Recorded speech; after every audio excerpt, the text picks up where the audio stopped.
വടകരയിലെ UDF സ്ഥാനാർത്ഥി ഇലക്ഷന് ശേഷവും പറയുന്നത്. നിങ്ങൾക്ക് എന്താ തോന്നുന്നത്? ഞങ്ങൾ അങ്ങനെ പ്രചരിപ്പിച്ചാൽ ഞങ്ങൾക്ക് തന്നെയല്ലേ മോശമായിട്ട് വരിക? ഞങ്ങൾക്ക് ആ വോട്ടൊന്നും കിട്ടണ്ടെന്നാണോ ഞങ്ങൾ ആഗ്രഹിക്കുക? അത് മറുവിഭാഗത്തിന്റെ വോട്ട് ലക്ഷ്യം വെച്ചുകൊണ്ടാണ് അങ്ങനെ പറഞ്ഞാൽ മറുവിഭാഗം വോട്ട് ചെയ്യും. അങ്ങനെയാണ് ആരോപണമായി ഉന്നയിക്കപ്പെടുന്നത്. അവരെന്തെല്ലാം ആരോപണം ഉന്നയിച്ചു, ആ കൂട്ടത്തിലൊന്നും തന്നെയല്ല അത്. ഇത്ര മോശമായിട്ടുള്ള ഒന്നാണ് അത്തരത്തിൽ പോസ്റ്റ് ഉണ്ടാവുക എന്നുള്ളത്.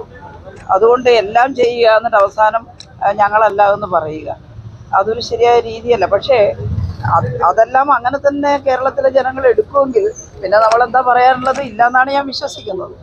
ഒരുപാട് തെരഞ്ഞെടുപ്പ് മത്സരിച്ചിട്ടുണ്ട്. വടകരയെ മത്സരിച്ചപ്പോൾ ഇതുവരെ ഇല്ലാത്ത തരത്തിലുള്ള പ്രചാരണം, ഇത്രയും രാഷ്ട്രീയത്തിൽ പാടില്ലാത്തതൊന്നും വടകര നടന്നു.